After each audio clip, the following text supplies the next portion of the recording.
Hello again and welcome to another episode of Merkon's Musings, a Star Wars action figure review. And today we're looking at none other than, you guessed it, Luke Skywalker Jedi Knight.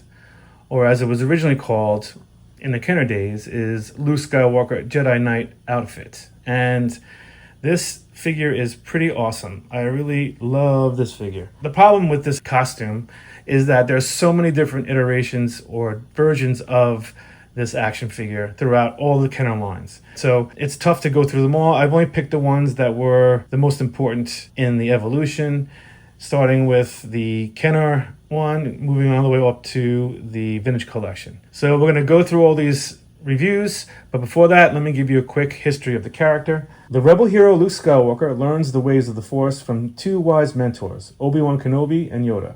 They train Luke to use the power of the Force to help him in his battle against the dark side. He learns how to use his new abilities to help the Rebel Alliance win their fight against the Galactic Empire. So that is the short history of the character. So also I'd like to add that there are two action figures that are not here that I don't have, that I will be reviewing. I had them in the past. So as always, we start with the first version, the Kenner version, came out in 1983. And this action figure is pretty cool for its day. The problem I have with this, and for those people who want to collect variants, there are so many different variations of this action figure, different colored cloaks, different color lightsaber. He starts with the blue lightsaber, but then they give him the green lightsaber later on. So I don't want to go into all that. I just want to focus on the actual figures that I'm going to review. So this one is Luke Skywalker, came out from Kenner, 1983. And this is pretty ambitious for the Kenner at its time. The thing I really like about this is they start using these soft goods cloaks and stuff, robes. So I think this is a really good start. I wish I would have done this in the past. So he came with the blue lightsaber. So this is an earlier release of the action figure. And he comes with the skiff guard gun. And let me remove this. And he comes with this pretty cool cloak. And the sculpt is actually pretty good for its time. It's got the standard 5 points of articulation for Kenner. The head is 1, the arms 2, 3, and then 4 for the legs, 5. So the sculpt is pretty good. It's got him in his robes, but this is the only one that Kenner came out with. So yeah, this is a good start for this action figure. The head is a new sculpt for Mark Hamill. It looks pretty good. I just feel like it's a little too fat for the body, but they got the hair pretty well. It's not bad. So let's move on to the next one. So the next one is the Power of the Force 2.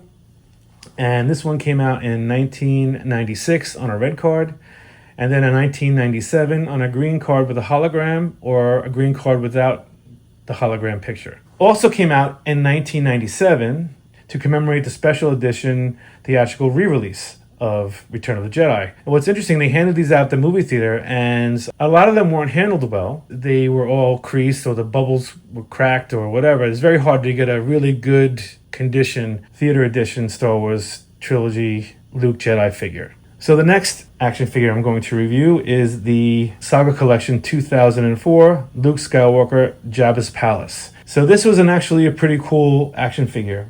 It had 14 points of articulation, a swivel neck, shoulders, elbows, wrist articulation, waist articulation, hips, knees, and boots. So this is very articulated. This is kind of like the changing point from the 6-point articulation to actual vintage collection type articulation. A very decent figure. It came with a cloak, a lightsaber, a skiff guard, blaster, and a base. It had the arms moved up and down, but they also had a swivel at the elbow, which gave it some articulation, and the legs had ball joints at the knees. So it gave the legs some articulation to what we have now as a vintage collection. So then the next action figure I want to talk about is this one here. This is the Vintage Collection 175. It came out in 2020, and this is Luke Skywalker Jedi Knight. Same picture. But this figure is actually really, really good. I don't know if it's a definitive. We'll discuss that in a minute. So this one is fantastic. It comes with the skiff guard blaster. It comes with the green lightsaber and really good soft goods cloak, which you can take off. It's very nice. And the head sculpt is actually pretty good. It looks like Mark Hamill from 1983. They got the hair color right, and it's definitely a really nice head sculpt. I like it a lot. So the head is on a bull joint, and the shoulders on bull joints, and they have the insert joint in the elbows.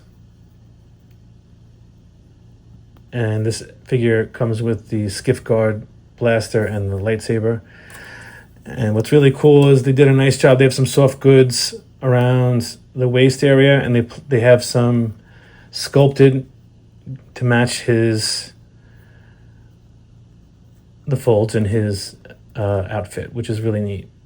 So yeah, this is a really good action figure, probably the definitive version for the vintage collection Luke Skywalker Jedi Knight outfit. But there's another one that people are loving, myself included. And although not a big fan of the Mandalorian series, this was a great episode. This one is Vintage Collection 264 Luke Skywalker Imperial Light Cruiser. And this is when he comes in and he wipes out all the Dark Troopers. It's pretty awesome. This figure has stuff I like about it that the other one doesn't have. I like the fact that it has a more streamlined, thinner Luke Skywalker, and it has the same thing. It has the soft goods and the sculpted lower part of the robe, and I like the fact that it has some detail on the belt, whereas the other one did not. But it's, it comes with the skiff guard blaster and the lightsaber as well. The head sculpt in this thing is phenomenal.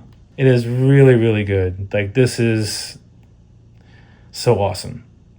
And he's a little bit more slimmer, which I like, which is closer to the reality at the time in 1983. The articulation is phenomenal. It's got the insert joints in the knees. The feet can swivel and move. Yeah, this is great. I wish it would have came with like a force push hand. It would be kind of cool.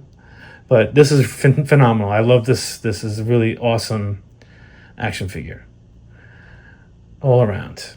Yeah. We have also the waist articulation, the insert joints in the arms, and the head on the bull joint. It's really good. I would say this could be the definitive version if you're going for that more streamlined Luke. I like the head sculpt better on this than the one here, but the one there is phenomenal. I think they just took it up a notch, and this is a really, really good action figure. Probably this is the definitive one in my opinion, but leave a comment if you feel differently.